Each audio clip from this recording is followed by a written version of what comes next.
Welcome to Socially Powered Digital Marketing Show, the digital marketer's guide to emerging technology, covering blockchain, cryptocurrency, and social media disruption.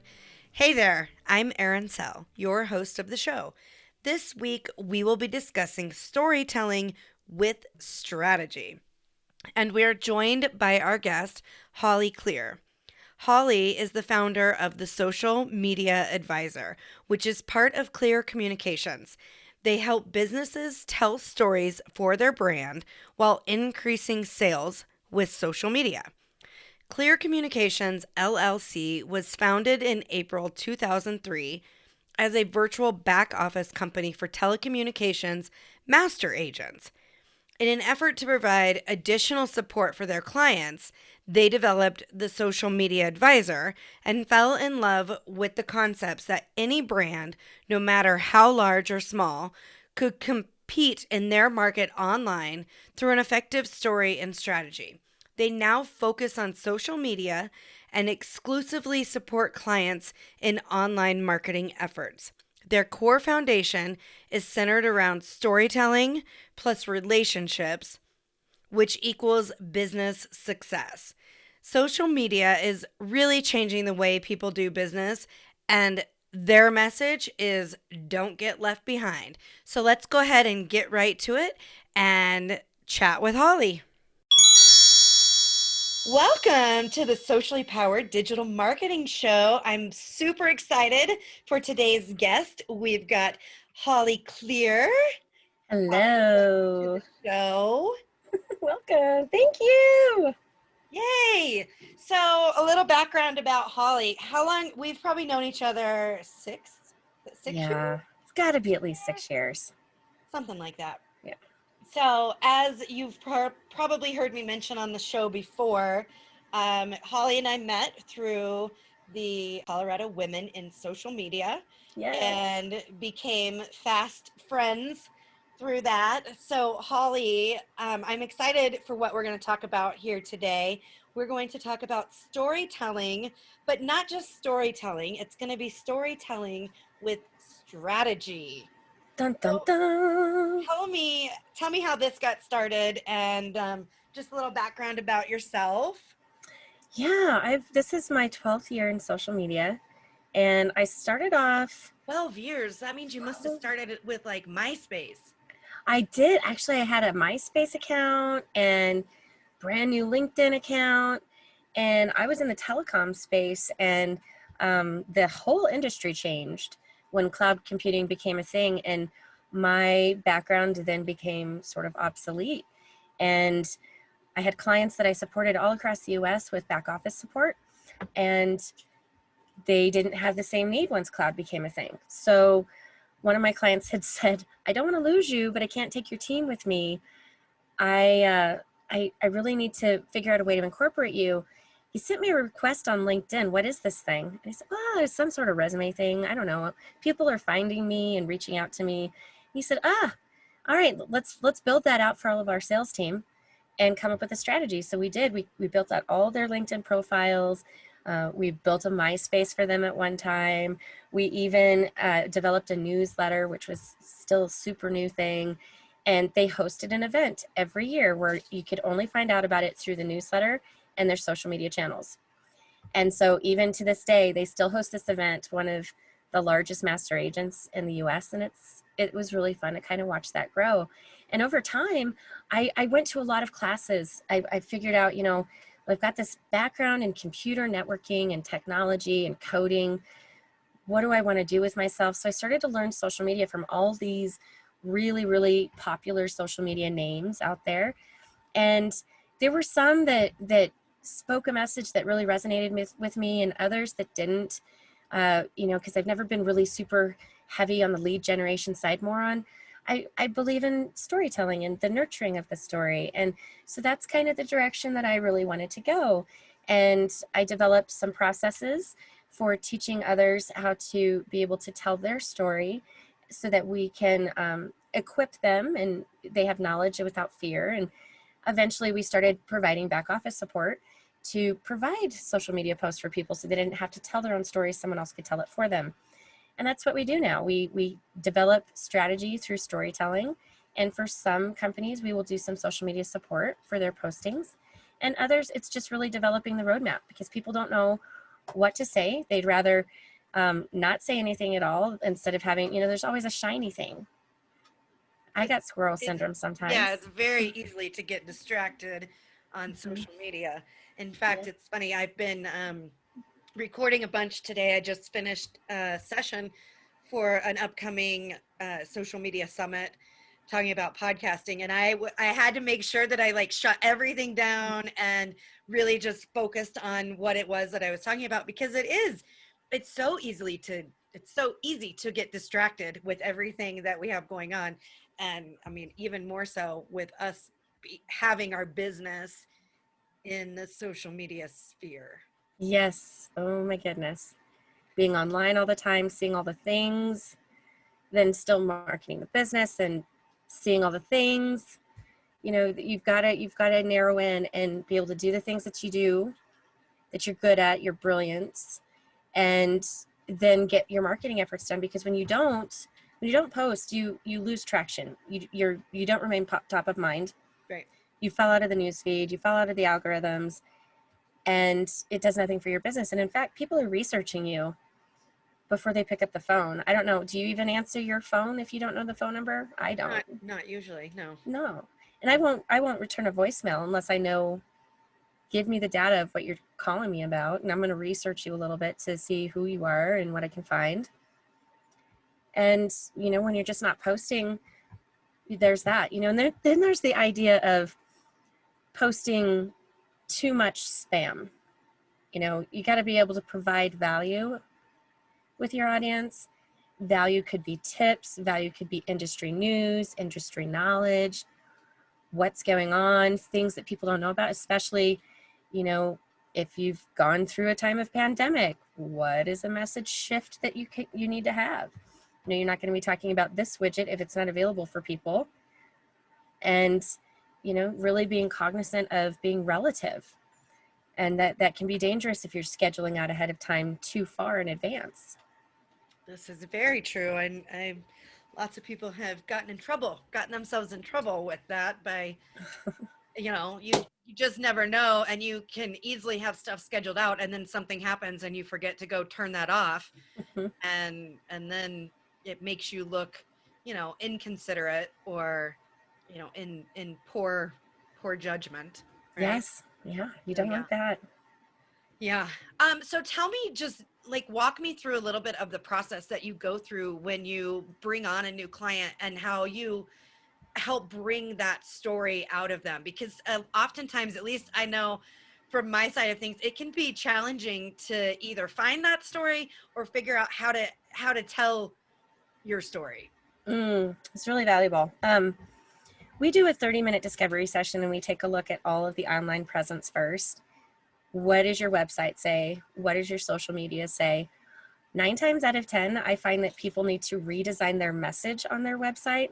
So social media isn't the shiny place they need to start. They actually have to work on their brand, their message, their mission, and their values before you can even pull a story from it.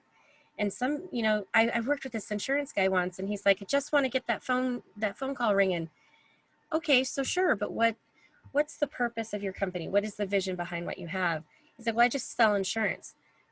There's nothing else. There's nothing else that comprises your values or your personalities. Like, nope.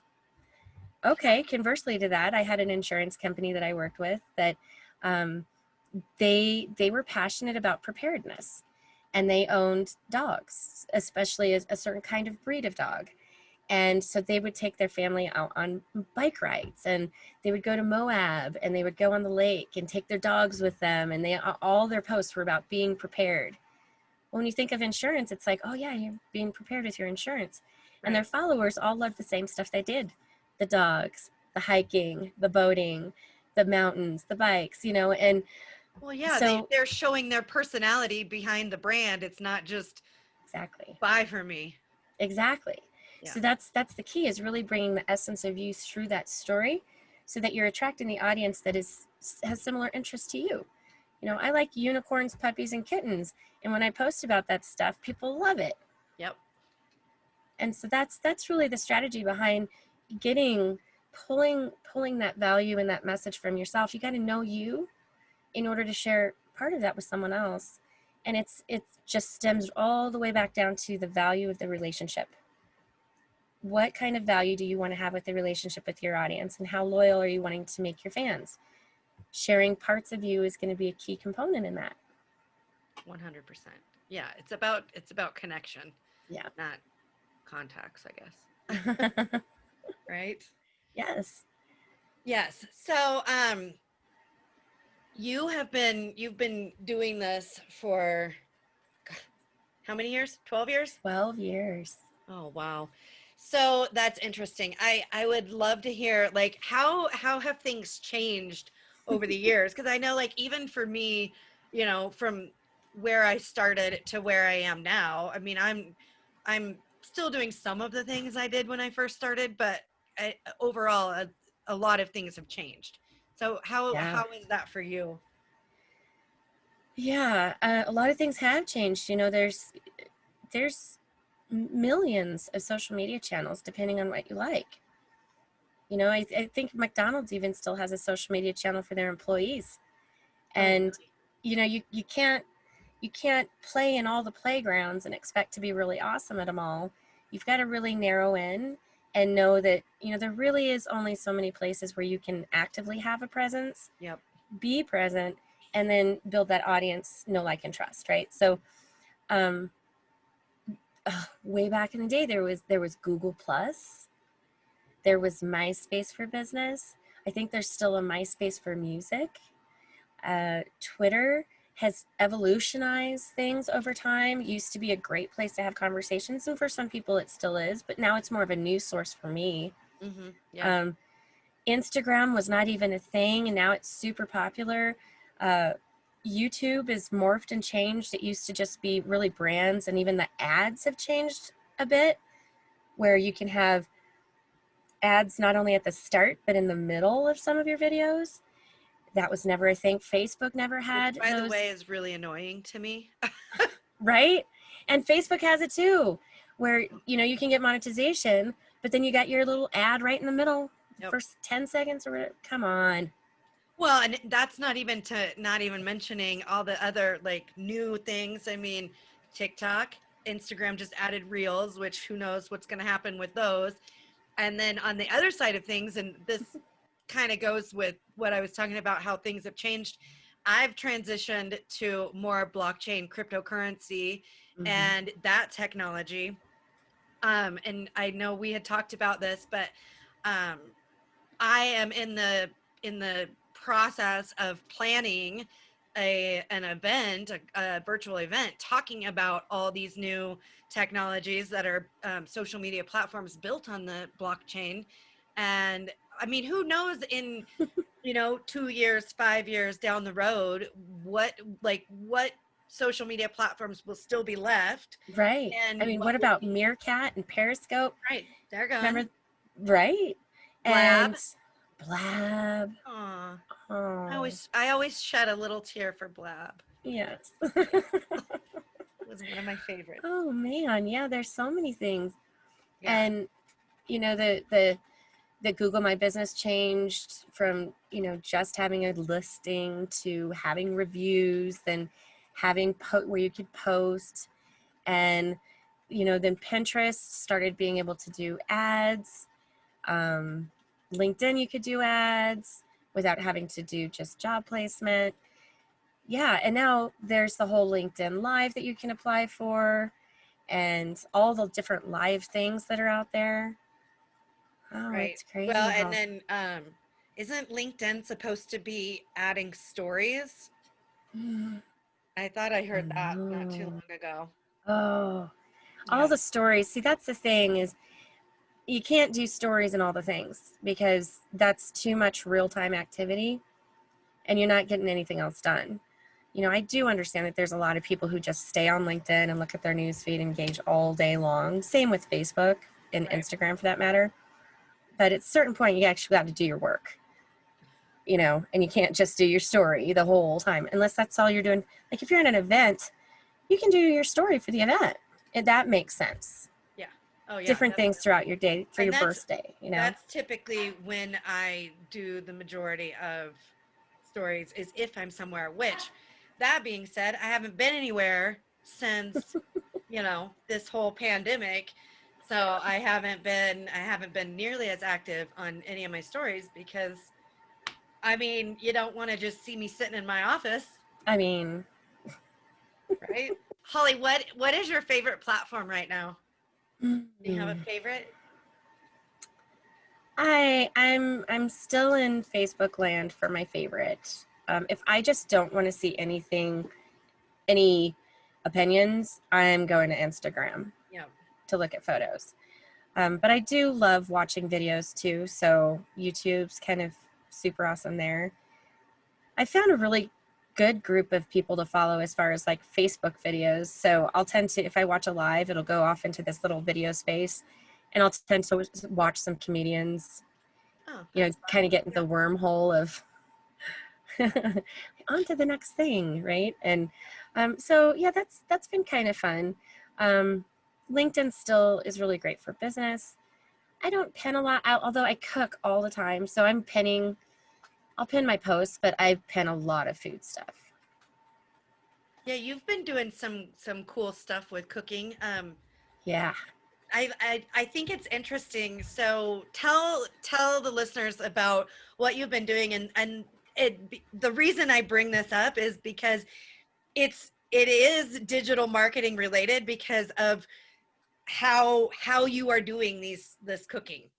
Yes, it's so fun. So I'm in two cooking clubs right now. And one is a version where they send you recipes and you make them on your own. You're part of the group, and then you post photos and stuff, and then once a month you get together and you cook together some recipe. But then I encountered Chef Lucas, and he's from Italy, and he it was a connection through a winery. So he cooks with the wine, and you drink the wine while you cook, and it's the middle of the day on a Sunday. It's so fun. And so he gets on his entire channel. Can I say what it is? Yeah, yeah, go Okay, for it. it's Cooking with Lucas, and he's got a cookbook, and he does video on his Facebook all the time, just live cooking from his now boat. So he lived in a house, Oh, I didn't know and that. I didn't know he's doing it from a boat now. That's yes, he moved onto a boat, and they're traveling through Croatia on their way to different parts of the Mediterranean. And it's cool because you get to see the Mediterranean sunset in the afternoon, and it's like the day before. So we get on and we cook Italian dishes together, and we cook with wine, and we all get to interact. There's usually like 45, 50 people on. wow. And you It do it all through Zoom, right? all through Zoom. Yeah. It's a hoot. It's so much fun. And then my family gets to sit down and enjoy an authentically cooked Italian meal. That's so awesome. So for the wine portion, do you order the wine, they ship you the wine, so you get the wine before and then you get the recipe, you go shopping, and Yes, then you guys exactly. all come together and do it. I think that is so cool. Yes. And so the wine comes from a local winery, Inventions Winery, and you can go there to pick it up. They can deliver it to your house, and you basically pay for the bundle for however many classes you want to take. And Right. so we're in the second round of classes. And so, I've got the wines for that, but they always pair it nice with something. So yeah, you get that recipe about a week prior, you get the shopping list, but you want to have a couple extra things on hand because, he likes to spice it up a little bit. And he doesn't, it's cute because he doesn't give you exact measurements. He'll show you in the palm of his hand about how much you need. Uh-huh. But Americans tend to need exact how many tablespoons? Right. And he's like, about this much. Yeah. And he's showing the palm of his hand, right? So yeah, like we've added things like olives, and one time we made pizza, and he's like, whatever sauce you want to make. And I'm like, I don't know.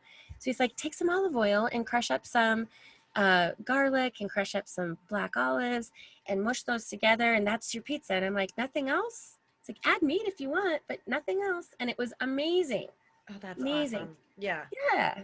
I love seeing how people are reinventing themselves throughout, especially, throughout this pandemic, Yeah. and how people are finding different ways to connect and teach and make money and just share their knowledge. And that is a perfect example.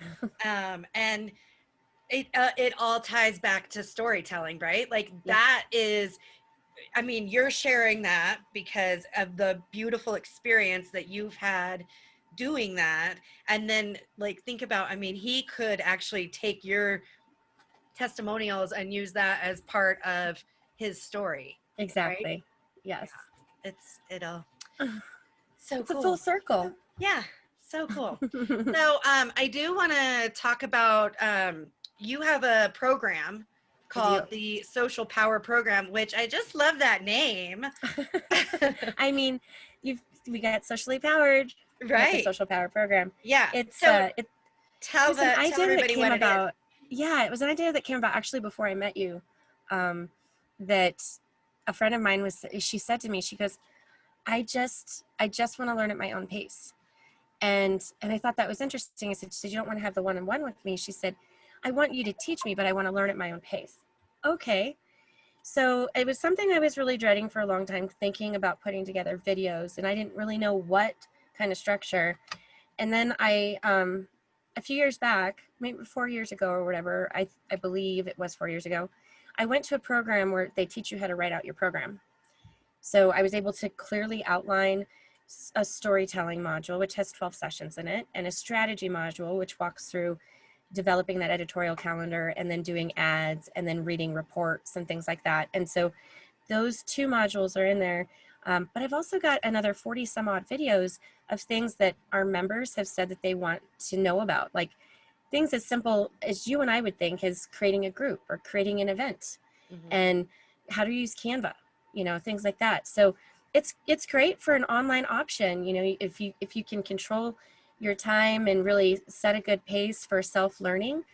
We do have a Facebook group that comes along with it, and we do a monthly Ask the Expert session live, and people love it. So it's definitely a cost-effective way to learn social media throughout a year, and it's $4.97, never changing. It's socialpowerprogram.com. And that's for a year-long access. And yes. Cool.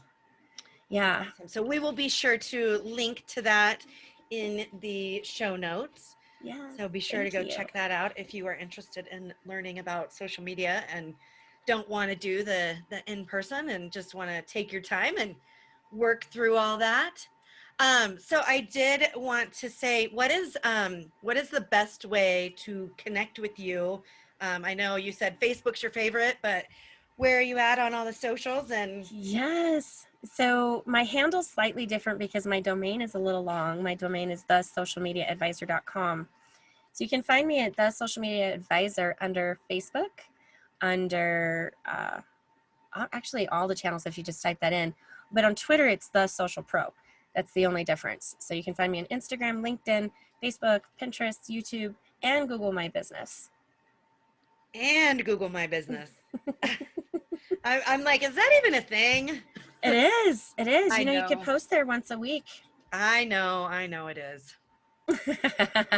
It's just, yeah. All the things, right? All the things, I know. I was good about Google My Business for a while, and then I guess,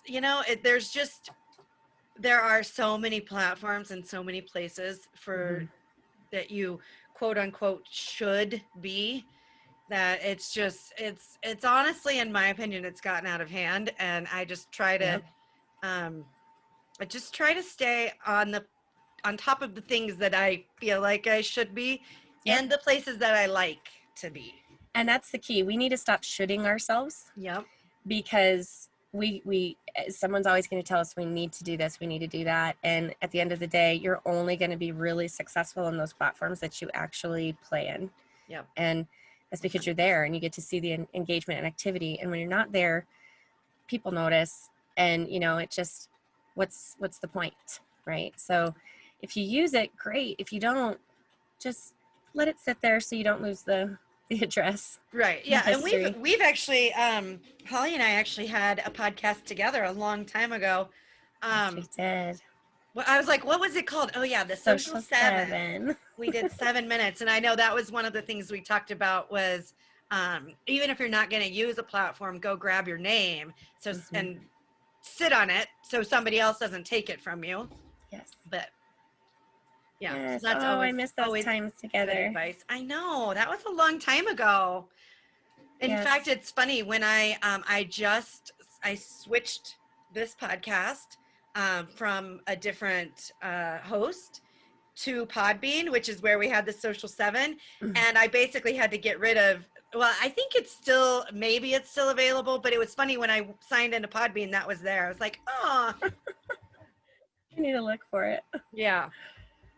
Those were back, like for me, that was like kind of back in the beginning of my business. Yes. So, Yeah. yeah, That was fun. those would be interesting to go back and listen to now. Yes, little baby Erin and baby Hollie. Right? Too funny. Well, I'm so grateful that you came on the show. Thank you so much. Thank you for having me. Yeah, it's been fun. It has been fun. Remember, guys, tell your story. That's the only way you can be awesome in social media. Oh, love that. I really hope that you guys enjoyed that conversation with Hollie and myself. I feel like there were some great tips there as far as really trying to bring your story to your clients. It's super important, and if you are struggling with doing that, I highly recommend that you reach out to Hollie and see if she can help you bring your story to life. Last thing I want to say to you is, be sure to subscribe to not miss out on our latest episodes. We are on all the socials at Socially Powered, sharing tips, tricks, and latest episodes on all things social, crypto, and blockchain related. Thanks for listening.